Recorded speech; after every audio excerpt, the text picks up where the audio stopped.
আসসালামু আলাইকুম এভরিওয়ান, আশা করি সকলে ভালো আছেন। তো আজকের ভিডিওটি হচ্ছে মূলত যারা কম্পিউটারে বেসিক থেকে শুরু করতে যাচ্ছেন, যে কম্পিউটারে নতুন শিখতে যাচ্ছেন। আপনারা কম্পিউটারে টাইপিংয়ের জন্য প্রথমে আপনাকে কম্পিউটারে মাউস এবং কিবোর্ড এই দুইটা বিশেষ করে সম্পূর্ণ পারফেক্টলি পরিচালনা করতে শিখতে হবে। আপনি যদি মাউস এবং কিবোর্ড এই দুইটাকে কন্ট্রোল করতে পারেন তাহলে কম্পিউটার আপনার কাছে কিছুই না, আপনি সম্পূর্ণ কাজ শিখতে পারবেন। তো আজকের ভিডিওটি হচ্ছে আপনাদের আমি এই মাউসের সঙ্গে কম্পিউটারের যে কিবোর্ডের সঙ্গে পরিচয় করব। কিবোর্ড হচ্ছে কম্পিউটারের একটি ইনপুট ডিভাইস। এটি হচ্ছে আপনি ল্যাপটপের মধ্যে দেখতে পারবেন যে এটা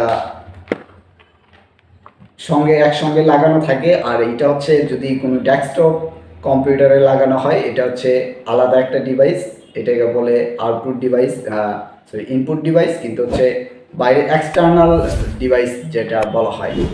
আর ল্যাপটপের মধ্যে যেটা থাকে ওইটা হচ্ছে ইন্টারনাল। দুইটা লাগানো থাকে, ওই ল্যাপটপের ভিতরে লাগানো থাকে, আর হচ্ছে ডেস্কটপেরটা আপনারা হচ্ছে বাইরে থেকে আপনাকে যে কোনো একটা সংযুক্ত করতে হবে। তো আমি যদি আপনাদের একটু বোঝানোর চেষ্টা করি যে কিবোর্ডের মধ্যে দেখতে পাচ্ছেন 184 থেকে 102টা পর্যন্ত কি থাকে একটা কিবোর্ডের মধ্যে। এই একটা কিবোর্ডের মধ্যে কতগুলা কি আছে, এগুলোর মধ্যে হচ্ছে আলাদা আলাদা প্রত্যেকটার জন্য আলাদা পার্ট আছে এবং প্রত্যেকটা আলাদা একটা নাম আছে। এগুলার আমি সেগুলাই বোঝানোর চেষ্টা করব। এই যে উপরে দেখতে পাচ্ছেন যে F1 থেকে F12 পর্যন্ত, এগুলাকে আসলে বলা হয় ফাংশন কি। আপনারা এগুলা বিভিন্ন ধরনের ফাংশনে কাজ করে থাকে, বিশেষ করে প্রোগ্রামে কাজ করতে গেলে এই কিগুলা অনেক কাজে লাগে, আপনারা জেনে রাখেন। তারপর হচ্ছে এই কোণার মধ্যে প্রথম যে কিটা দেখতে পাচ্ছেন ESC, এটা হচ্ছে এসকেস, মানে অতিরিক্ত কম্পিউটার পরিচালনা করার সময় যদি কোনো অতিরিক্ত প্রোগ্রাম চলে আসে তখন আপনি যদি এই বাটনটাতে ক্লিক করেন তখন সেই প্রোগ্রামটি ক্লোজ হয়ে যাবে। তো আমি আর একটু ভালো করে দেখানোর জন্য চেষ্টা করি। মাউস কিবোর্ডটা টেবিলে রেখে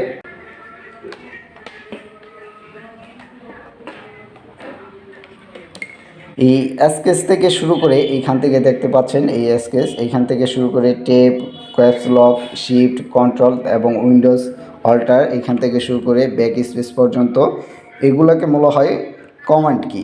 ঠিক আছে, এগুলা ধরে এই বাটনগুলো দিয়ে বিভিন্ন ধরনের আপনার কমান্ড করা হয় কম্পিউটারে। এটা যদি আপনাদের আমি কম্পিউটার মনিটরে দেখাবো এবং কোনটা কিভাবে কাজ করে সম্পূর্ণ কিগুলার সঙ্গে আপনাদের পরিচয় করাবো। এবং তারপরে মাঝখানে যে কিগুলা দেখতে পাচ্ছেন এগুলা যদি বলি আমি এই 1 থেকে এই 0 পর্যন্ত এগুলো হচ্ছে নিউমেরিক কি, অর্থাৎ নাম্বার কি। এগুলাকে নাম্বার কি বলা হয়ে থাকে, এগুলো হচ্ছে নাম্বার কি। আবার এই রাইট সাইডে দেখতে পাচ্ছেন এইখানেও কিছু নাম্বার কি আছে। এখানে এই দুই সাইডে আসলে নাম্বার কি দেওয়ার জন্য আলাদা একটা কাজ আছে, এই বিষয়টা নিয়ে আমি বলতেছি। তারপর হচ্ছে এইখান থেকে দেখতে পাচ্ছেন যে এই কিউ, তারপর হচ্ছে ডব্লিউ, এইখান থেকে এই কিগুলাকে বলা হয় অ্যালফাবেট কি, এইগুলাকে বলা হয় অ্যালফাবেট কি। আর হচ্ছে এই উপরে আমাদের যে কি এর মধ্যে আপনারা দেখতে পাচ্ছেন এই যে, এবং এইখানে এফ এর মধ্যে একটু দাগ কাটা আছে, এইটা হচ্ছে মিডল কি। এই লাইনটা হচ্ছে মিডল কি, এই লাইনটা হচ্ছে মিডল কি, এবং উপরে যে লাইনটা আছে এটা হচ্ছে আপার কি, টপ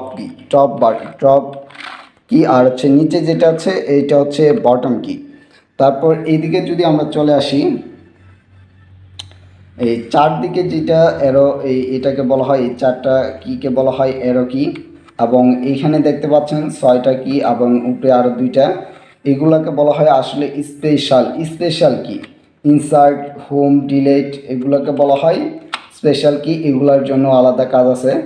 তো আপনাদের আমি এই পাশে দেখতে পাচ্ছেন নিউমেরিক কি।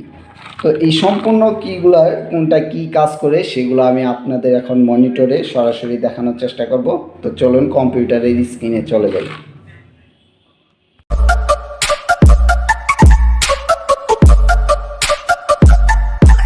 Hello, welcome to back computer screen. আমরা কম্পিউটার স্ক্রিনে সরাসরি চলে আসলাম। তো আপনাদের এই কম্পিউটারে কি সম্পর্কে বোঝানোর জন্য আমি সরাসরি যে কম্পিউটার ভার্চুয়াল কিটা আছে কিবোর্ড সেটা আমি ব্যবহার করব।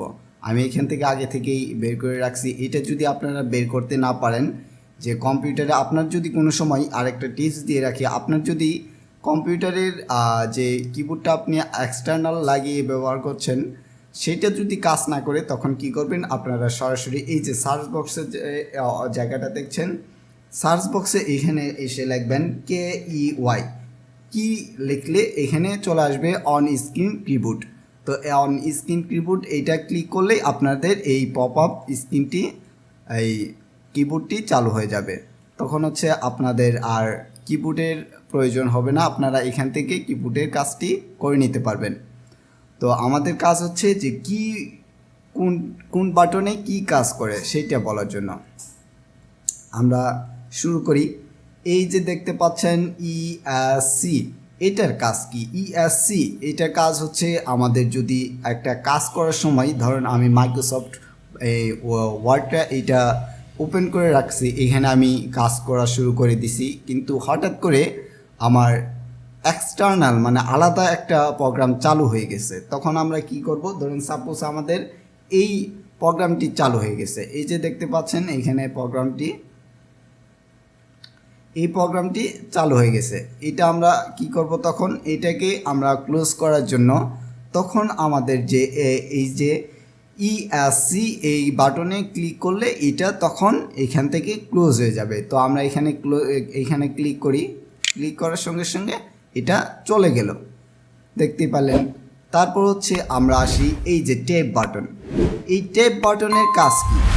ট্যাব বাটনের কাজ হচ্ছে আমরা স্পেস দিয়ে একটা জায়গার একটা ফাঁকা অংশ তৈরি করি। এই যে আমি স্পেস বাটন ক্লিক করলাম, এখানে একটা ফাঁকা অংশ তৈরি হয়ে গেলো। এই যে এইখানে কার্সরটা দেখতে পাচ্ছেন, এখানে আমি একটা স্পেস ক্লিক করলাম, তখন এখানে হচ্ছে একটা ফাঁকা স্পেস তৈরি হলো।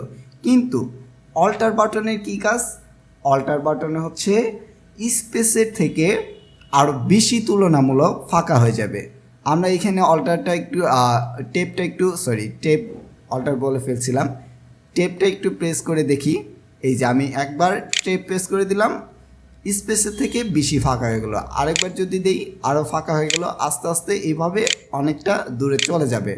তো আপনারা এইভাবে ওই টেপ বাটনটাকে কাজে লাগাতে পারবেন। ধরেন আপনি একটা টেবিলে কাজ করতে যাচ্ছেন, সাপোজ আমি একটা টেবিল যদি আপনাদের নিয়ে দেখাই, সাপোজ মনে করেন আমি এখানে একটা 2 ঘরের একটা টেবিল নিলাম। এখানে আমি 2 ঘরে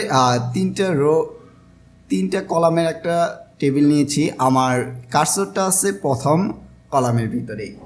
এইখান থেকে আমি যদি দ্বিতীয় কলামে যাওয়ার জন্য চেষ্টা করি, আমার মাউসটাকে নিয়ে যেতে হবে।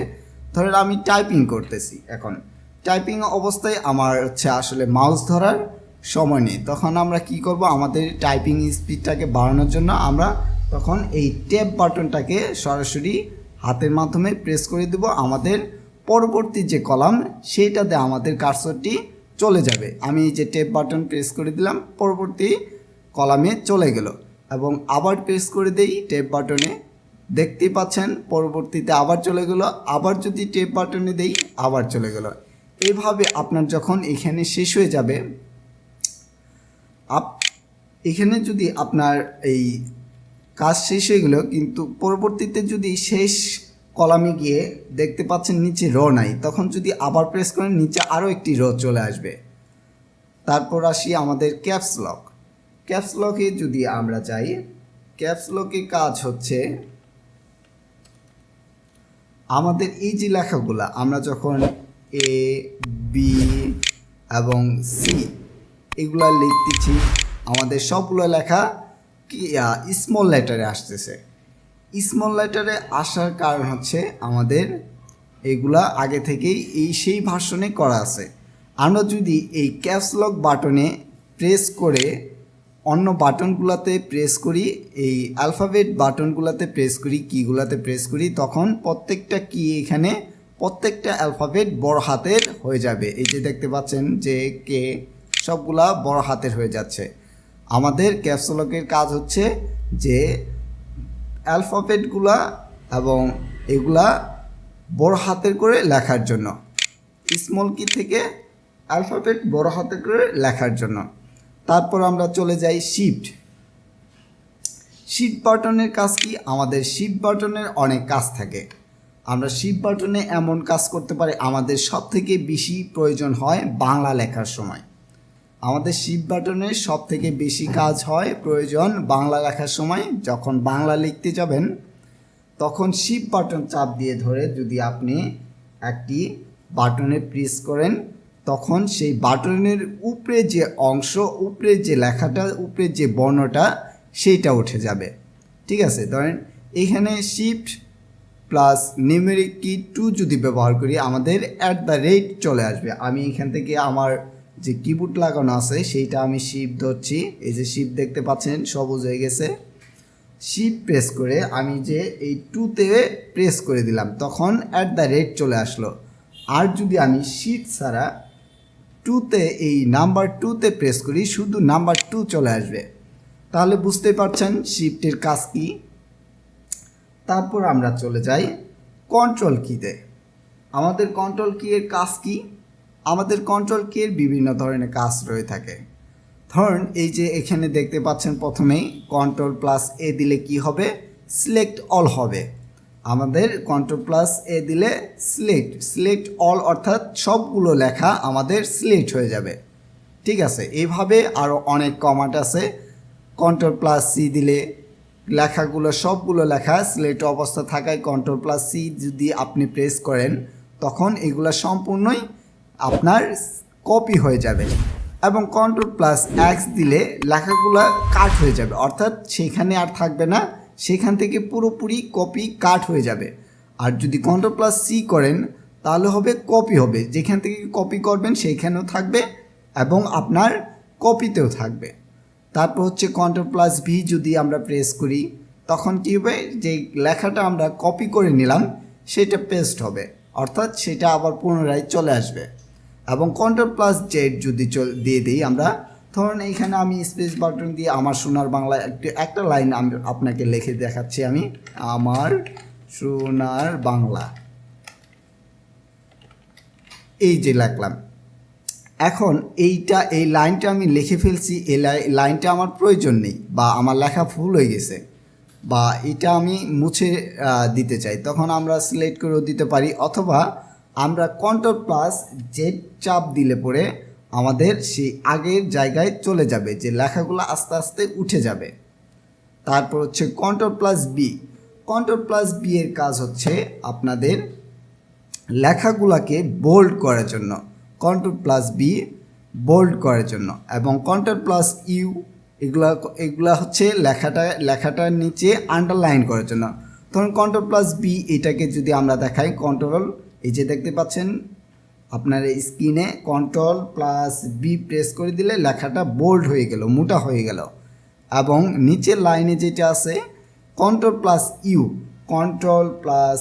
যদি প্রেস করি, লেখাটার নিচে একটা আন্ডারলাইন চলে আসলো। ঠিক আছে, এভাবে হচ্ছে। তারপর আপনার এই সম্পূর্ণ এখানে অনেকগুলা আমার ফাংশন কি দেওয়া আছে, আপনারা চাইলে এটা আমার ডেসক্রিপশনে বক্সে লিঙ্ক দেওয়া থাকবে, সেইখান থেকে আপনারা পেজটা ডাউনলোড করে নিতে পারেন এবং সেইখান থেকে খুব সহজে আপনারা শিখতে পারবেন।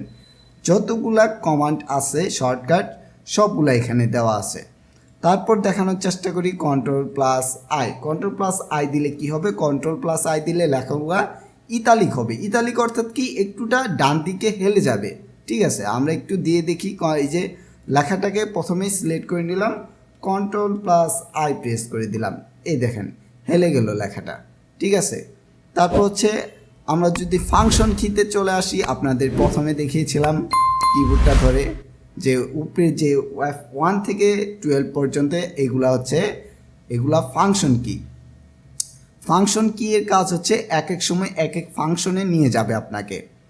ফাংশন কিগুলো সব থেকে বেশি প্রয়োজন হয় প্রোগ্রামিংয়ের ক্ষেত্রে। যারা প্রোগ্রামিং করবেন তাদের জন্য এটা খুবই প্রয়োজনীয় পড়বে। আপনারা এইটাতে আগে থেকেই একটু জানার জন্য চেষ্টা করবেন। তো আমরা একটু দেখার জন্য চেষ্টা করি। F1 প্রেস করলে কি হবে, হেল্প অপশন চলে আসবে, অর্থাৎ আমাকে সরাসরি নেট ব্রাউজিংয়ে নিয়ে চলে যাবে। F1 আমরা প্রেস করে দেখি। F1 এখানে ভার্চুয়াল কিটাতে F1 নেই, তো আমার কিতে যেটা আছে আমি এটা প্রেস করে দিচ্ছি। F1 আমি ক্লিক করে দিলাম। এখানে সরাসরি হেল্পের একটা অপশন চলে আসছে, এই যে দেখতে পাচ্ছেন রাইট সাইডে। এইটা হচ্ছে ফাংশন কির কাজ। অথবা আমি এই ওয়ার্ডপ্রেসটাকে যদি ক্লোজ করে দিয়ে এইখান থেকে যদি আমি F1 প্রেস করি, জাস্ট মনিটর থেকে F1 প্রেস করি, আমাকে সরাসরি নেট ব্রাউজিংয়ে নিয়ে চলে যাবে। দেখতেই পাচ্ছেন আমাকে সরাসরি নেট ব্রাউজিংয়ে নিয়ে চলে আসছে যে আমি এখানে আসলে কি হেল্প চাই। F1-এ এইটা বোঝাচ্ছে। তারপর আমরা আবার সেই প্রোগ্রামটা আমাদের চালু করি। F2-তে কি বোঝাচ্ছে যে রিনেম সিলেক্টেড অবজেক্ট, অর্থাৎ আমি যে কোনো একটা অবজেক্টকে সিলেক্ট করে F2-তে প্রেস করলে সেইটা সরাসরি রিনেম চলে আসবে। রিনেম কীভাবে চলে আসবে আপনাদের আমি একটু মনিটরে দেখানোর জন্য চেষ্টা করি। এইখানে ধরুন আমি একটি নিউ ফোল্ডার নিয়ে নিলাম। নিউ ফোল্ডারটা আমার এখানে চালু আছে, এই যে দেখতে পাচ্ছেন নিউ ফোল্ডার। এটাকে আমি জাস্ট মাউসের লেফট বাটন ক্লিক করে রেখে F2-তে ক্লিক করে দিলাম, সরাসরি রিনেমে চলে আসলো। এইখানে আমি এখন ইচ্ছা মতো নামটা চেঞ্জ করে নিতে পারবো। ভিডিওটা আসলে অনেক লম্বা হয়ে যাচ্ছে, তো আপনাদের যদি পরবর্তীতে আরও বিস্তারিত জানতে চান তাহলে আমি আসলে পরবর্তী আরও ভিডিও নিয়ে আসার জন্য চেষ্টা করব আপনাদের জন্য। এবং আপনারা এই শীটটি অবশ্যই এখান থেকে ডাউনলোড করে নিয়ে বাকি অংশগুলো দেখে নেবেন নিজেরা। তো ধন্যবাদ সবাইকে সম্পূর্ণ ভিডিওটি দেখার জন্য, এবং আমার চ্যানেলটিকে অবশ্যই সাবস্ক্রাইব করবেন, ফলো করবেন, পাশে থাকা বেল আইকনটি বাজিয়ে দিবেন যাতে নতুন কোনো ভিডিও আসলে আপনি সবার আগে আমার ভিডিওটি দেখতে পারেন। ধন্যবাদ। আসসালামু আলাইকুম।